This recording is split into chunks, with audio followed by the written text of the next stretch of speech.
వచ్చి వారి ఇరువురిని ఆశీర్వదించడానికి మరి దేవుని యొక్క సన్నిధి మొదటిగా, తదుపరి దేవుని సేవకులు, అలాగనే కుటుంబ సభ్యులు, చేరి వచ్చిన బంధుమిత్రులందరి మధ్యన వారి యొక్క వివాహ నిశ్చితార్థ కార్యక్రమాన్ని మనం ముందుకు నడిపించుకుని వెళ్దాం.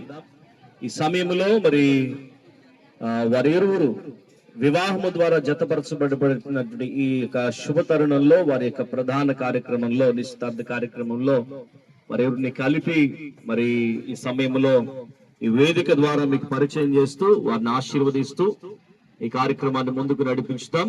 ఈ సమయంలో బిడలను బట్టి ఈ సమయంలో ప్రార్థనలో మనం ముందుకు సాగుదాం. ఆ చిన్న ప్రార్థన ప్రసాద్ గారు ప్రార్థనలు నడిపిస్తారు. పరిశుద్ధుడా, ప్రేమ కలిగిన మా తండ్రి, నీ కొందనాలు ప్రభా. ఈ వేదిక మీద ఉన్నటువంటి రాధాకృష్ణను బట్టి, జతపరచబోతున్నటువంటి నేను బిడ్డను బట్టి ప్రార్థిస్తున్నాను.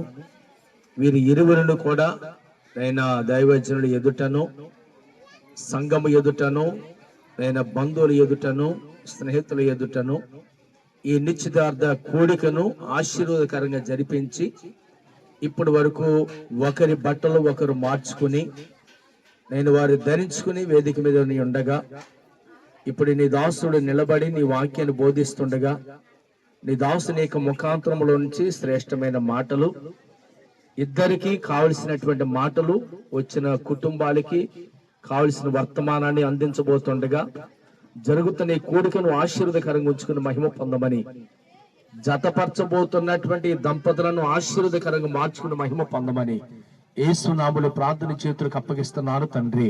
ఆమేన్, ఆమేన్. మంచిది. మరి ఈ సమయంలో కూర్చోండి. క్రైస్తవ వివాహ కార్యక్రమంలో ప్రతి సందర్భం కూడా చాలా ప్రాముఖ్యమైందే, పరిశుద్ధమైందే. వివాహమునకు ముందు ప్రధాన కార్యక్రమం అనేది నిశ్చితార్థ కార్యక్రమం. ఈ నిశ్చితార్థ కార్యక్రమానికి కూడా కొన్ని విశిష్టతలు ఉన్నాయి, ప్రాముఖ్యతలు ఉన్నాయి. పరిశుద్ధమైన వివాహ క్రమంలో ఇది ఒక పరిశుద్ధమైనటువంటి సందర్భం. ఈ సందర్భాన్ని ఉద్దేశించి మరి యొక్క సమయంలో రాధాకృష్ణ గారి యొక్క సంఘ కాపరి, మరి వారి యొక్క ఆత్మీయ సేవకులు వారు వచ్చి ఈ సమయంలో వారి శుభాలతో పాటు దేవుని మాటలను మనకి సమయంలో వారు కొద్ది నిమిషాలు వివరిస్తారు. చక్కగా దేవుని మాటలు వినాలని చేరి వచ్చినటువంటి బంధుమిత్రులందరికీ కూడా, సంఘానికి కూడా మనవి చేస్తూ ఉన్నాను. ఈ సమయంలో సేవకులు వచ్చి కొద్ది నిమిషాలు మనతో మరి గ్రీటింగ్స్ ని, శుభాలతో పాటు దేవుని వాక్యాన్ని కూడా పంచుకుంటారు. క్రీస్తు ప్రభునందు మరి ఇక్కడ కూడి ఉన్నటువంటి బంధువులు, మిత్రులు, స్నేహితులు, ఆప్తులు, సంఘ సభ్యులు ప్రతి ఒక్కరికి కూడా ప్రత్యేకమైనటువంటి వందనాలు మీ అందరికీ తెలియజేస్తున్నాను. ముఖ్యంగా నిశ్చితార్థ కార్యక్రమానికి లేదా వివాహానికి సిద్ధపాటుగా జరిగేటువంటి ఎంగేజ్మెంట్ కార్యక్రమం బెట్రోత్ అని కూడా అంటారు, లేదా తెలుగులో మనం నిశ్చితార్థము అని చెప్పేసి అని అంటాము. నిశ్చితార్థానికి సిద్ధపడొచ్చినటువంటి నూతన వధువరులుగా సిద్ధపరచబడబోతున్నటువంటి రాధాకృష్ణ, అలాగే మేఘనాకు సంఘం తరపున, మా కుటుంబం తరపున ప్రత్యేక శుభాకాంక్షలు మీ ఇద్దరికి తెలియజేస్తూ ఉంటున్నాను. May the God bless you. మీరు వివాహ జీవితంలో ఈ ఎంగేజ్మెంట్ని గురించినటువంటి కొన్ని విషయాలు మీకు చెప్పాలి. ఎందుకంటే ఇందాక దైవ సేవకులు చెప్పినట్టుగా క్రైస్తవ వ్యవస్థలో, క్రైస్తవ్యంలో ప్రతి సందర్భం కూడా చాలా ప్రత్యేకమైనటువంటిదే. అది పెండ్లి చూపులు అవ్వచ్చు, నిశ్చితార్థం అవ్వచ్చు, పెండ్లు అవ్వచ్చు, పాన్పు అవ్వచ్చు, దాంపత్య జీవితం అవ్వచ్చు, పిల్లల్ని పెంచటం అవ్వచ్చు. అలా టాప్ టు బోటం, పుట్టిన దగ్గర నుంచి మరణం వరకు కూడా చాలా ప్రత్యేకమైనటువంటి యూనిక్ లైఫ్ అనేటువంటిది క్రైస్తవ్యం బోధిస్తూ ఉంది. ఈ సందర్భాన్ని మీకు జ్ఞాపకం చేస్తూ నేను ఒక అంశాన్ని జ్ఞాపకం చేయడానికి ఇష్టపడుతున్నాను. హోషేయ గ్రంథము 2వ అధ్యాయము 19వ వచనము 20వ వచనం నేను చదువుతాను, మీరు చాలా జాగ్రత్తగా వినండి. ప్రధానం గురించి ఏం మాట్లాడుతున్నాడు. నీవు నిత్యము నాకుండునట్లుగా నేను నీతిని బట్టి తీర్పు తీర్చుట వలనను దయాదాక్షిణ్యములు చూపుట వలన నిన్ను ప్రదానం చేసుకుందును. నీవు యెహోవాను ఎరుగునట్లు నేను నమ్మకమును బట్టి నిన్ను ప్రదానము చేసుకుందుము. చదివిన ఈ 2 వచనాలు ప్రధానం అంటే నిశ్చితార్థాన్ని గురించి మాట్లాడుతూ ఉన్నాయి. ప్రధానానికి కారణాలు ఏంటి? నిశ్చితార్థము అని దేన్ని అంటాము? దాని అర్థం ఏంటి అని అంటే, వారిద్దరూ వివాహం చేసుకోవాలని హృదయంలో వారు నిశ్చయించుకున్నారు. అంటే అతన్ని రాధాకృష్ణను వివాహం చేసుకుంటానని మేఘన తీసుకున్న నిర్ణయం, మేఘనాన్ని వివాహం చేసుకుంటానని రాధాకృష్ణ తన హృదయంలో తీసుకున్నటువంటి నిశ్చయత, ఈ 2 నిశ్చయతలు, ఈ 2 అభిప్రాయాలు లేదా ఈ 2 ఆలోచనలు, ఈ 2 విశ్వాసాలు, వారి విశ్వాసాన్ని మనకు చెప్పడం కోసమే నిశ్చితార్థం. దాన్నే నిశ్చితార్థము. నిశ్చితార్థం అంటే ఖచ్చితం చేయడం అని అర్థం, నిర్ణయాన్ని తెలియపరచడం అని అర్థం. లేదా వారి విశ్వాసము, వారి ఇరువురు ఒకరి పట్ల వారిద్దరు ఒకరినొకరు చూసుకున్నప్పుడు కానీ, పెద్దలు మాట్లాడినప్పుడు కానీ, వారు వివాహము అంటే భార్యాభర్తలుగా జతపరచబడడానికి మేఘన తల్లిదండ్రులు, అలాగే రాధాకృష్ణ తల్లిదండ్రులు, కుటుంబ సభ్యులు, అటు కుటుంబ సభ్యులు, వారికి కూడా వారి యొక్క వివాహం పట్ల, వారి దాంపత్యం పట్ల విశ్వాసం కలిగింది. ఆ విశ్వాసాన్ని వెల్లడి చేయడానికి నిశ్చితార్థం. కాబట్టి ఈ నిశ్చితార్థ కార్యక్రమంలో దేవుని వాక్యం ఏం చెబుతుంది అంటే, ఈ నిర్ణయం మంచి నిర్ణయం. పరిశుద్ధ వాక్యంలో వివాహం అనేది మానవుడు ఏర్పాటు చేసుకున్నది కాదు, మనం కల్పించుకున్నటువంటిది కాదు. వివాహము దైవ నిర్ణయము, దేవుని ఏర్పాటు, మానవ కల్పితం కాదు, కృత్రిమం అంతకన్నా కాదు. ఇది దేవుని ఏర్పాటు. దేవుని వాక్యంలో దేవుడు ఏమంటాడు అంటే, నరుడు ఒంటరిగా ఉండడం మంచిది కాదు, అతనికి సాటి అయిన సహాయం కావాలి అని. అందుకనే దేవుడు ఒంటరిగా ఉన్న నరుని కోసం స్త్రీని నిర్మించాడు దేవుడు. ఎవరి కోసం స్త్రీని నిర్మించాడు? పురుషుని కోసం స్త్రీని దేవుడు ఏర్పాటు చేశాడు, నిర్ణయించాడు, వారిద్దరిని జత కలిపాడు. కాబట్టి వివాహ వ్యవస్థలో, క్రైస్తవ్యంలో అల్టిమేట్ అంటే ప్రాముఖ్యమైన అంశం ఏంటంటే, దేవుడు జతపరిచిన వారిద్దరిని కూడా ఎవరు వేరు చేయడానికి వీలు లేదు. వారి దాంపత్య జీవితంలో, వివాహ జీవితంలో భార్యాభర్తలుగా ఈరోజు వారు తీసుకున్నటువంటి నిర్ణయం, వారి హృదయాల్లో వారికి కలిగిన విశ్వాసం, వారిరువురు ఒకరిని ఒకరు ఎడబాపేంత వరకు కూడా, అంటే మరణ పర్యాంతము వరకు కూడా, కష్టం వచ్చినా, బాధ వచ్చినా, ఇరుకొచ్చినా, ఇబ్బంది వచ్చినా, వేదన వచ్చినా, ఏదొచ్చినా సరే వారి దాంపత్య జీవితంలో వాళ్ళని వాళ్ళు సరి చేసుకుని ముందుకు వెళ్ళటమే కానీ విడిపోవడానికి దేవుని యొక్క వాక్యం అనేటువంటిది ఒప్పుకోదు. అందుకనే ఇక్కడ ప్రధానాన్ని గురించి అంటే నిశ్చితార్థాన్ని గురించి మాట్లాడుతూ ఈ 2 వచనాల్లో ఏం చెప్పాడు? మొదటిగా నిశ్చితార్థానికి మొదటి కారణం ఏం చెప్పాడంటే, నీవు నిత్యము నాకుండునట్లు. దేనికంట? రాధాకృష్ణకు నిత్యముగా ఉండునట్లుగా. నిత్యము అంటే ఏంటి? ఈ భూమి మీద ఆయన ఎన్ని సంవత్సరాలు జీవిస్తాడో అన్ని సంవత్సరాలు మేఘనాను తన భార్యగా స్వీకరించాడు. ఈ భూమి మీద మేఘన ఎన్ని సంవత్సరాలు అయితే జీవిస్తుందో, మేఘన రాధాకృష్ణను తన భర్తగా అన్ని సంవత్సరాలు స్వీకరించింది. ఈ స్వీకారం అనేటువంటిది ఎంతకాలము, ఎన్ని రోజులు, ఎన్ని దినాలు, ఎన్ని గంటలు అని అంటే, ఇది ఒక నెల, ఒక 2 సంవత్సరాలు, ఒక 3 సంవత్సరాలు, ఒక 10 సంవత్సరాలు కాదు. ఇది ఎన్ని సంవత్సరాలు వీరు ఆ నిర్ణయాన్ని వారు అమలు చేయాలి అని అంటే, నిత్యము,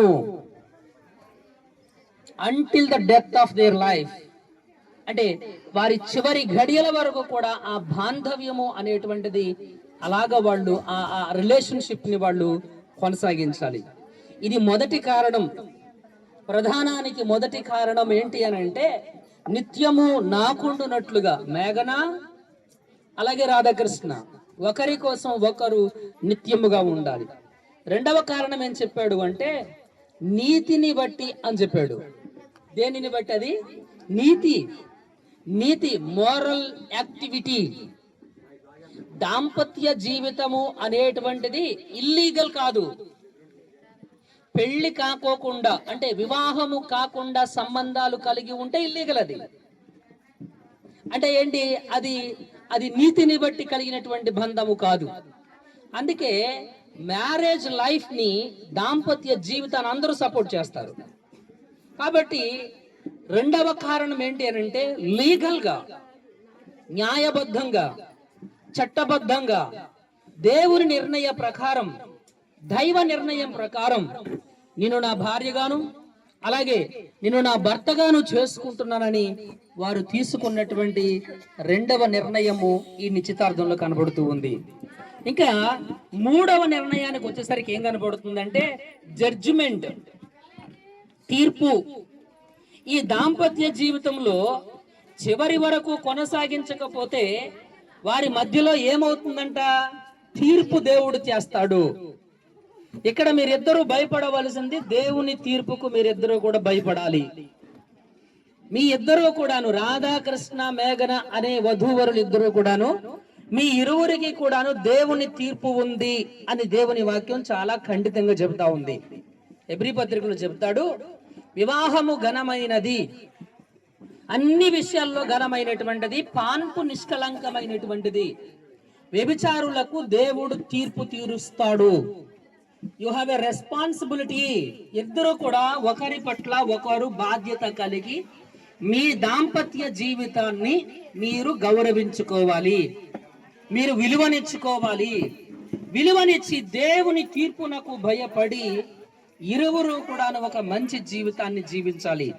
అండ్ ఇంకో మాట చెప్తాడు అక్కడ, ఈ ప్రధానానికి కారణం నిత్యము ఉండాలి, నీతిని బట్టి, తీర్పును బట్టి.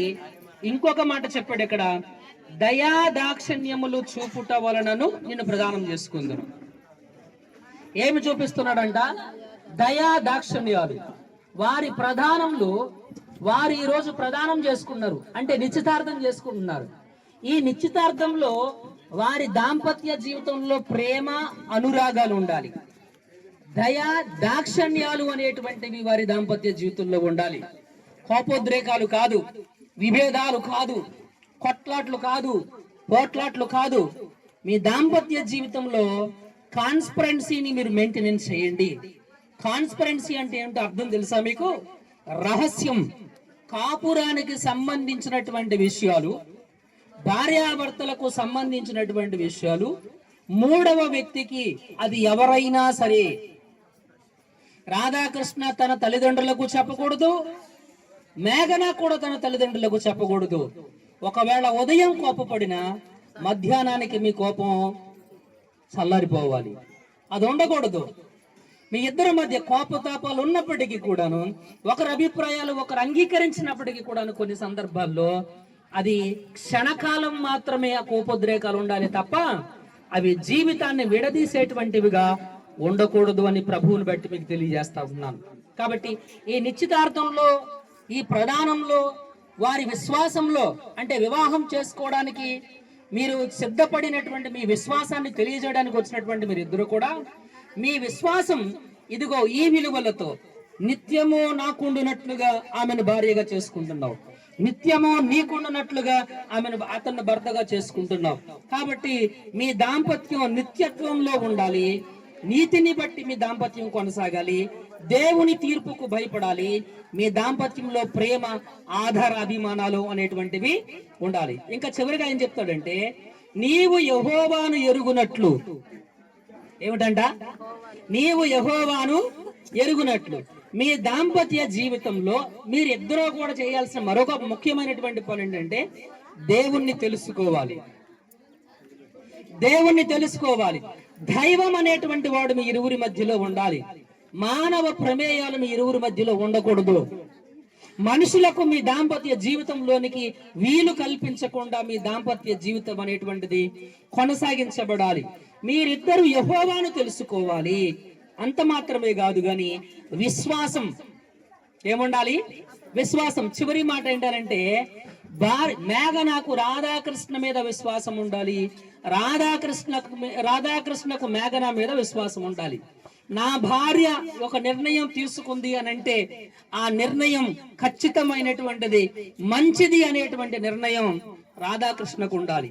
నా భర్త ఒక నిర్ణయాన్ని తీసుకున్నాడు అనంటే, ఒక పని చేయాలి అనుకున్నప్పుడు ఒక తీర్మానం చేశాడు అనంటే ఆ తీర్మానం ఎంతో గొప్పదై ఉంటేనే నా భర్త తీర్మానించుకుంటాడనే ఆలోచన, విశ్వాసం మేఘనాకు తన భర్త పట్ల ఉండాలి. మీ ఇరువురి మధ్య విశ్వాసము అనేటువంటిది దెబ్బతినకుండా మీరు కాపాడుకోండి. మీ నమ్మకత్వము అనేటువంటిది చివరిదాకా కొనసాగాలి.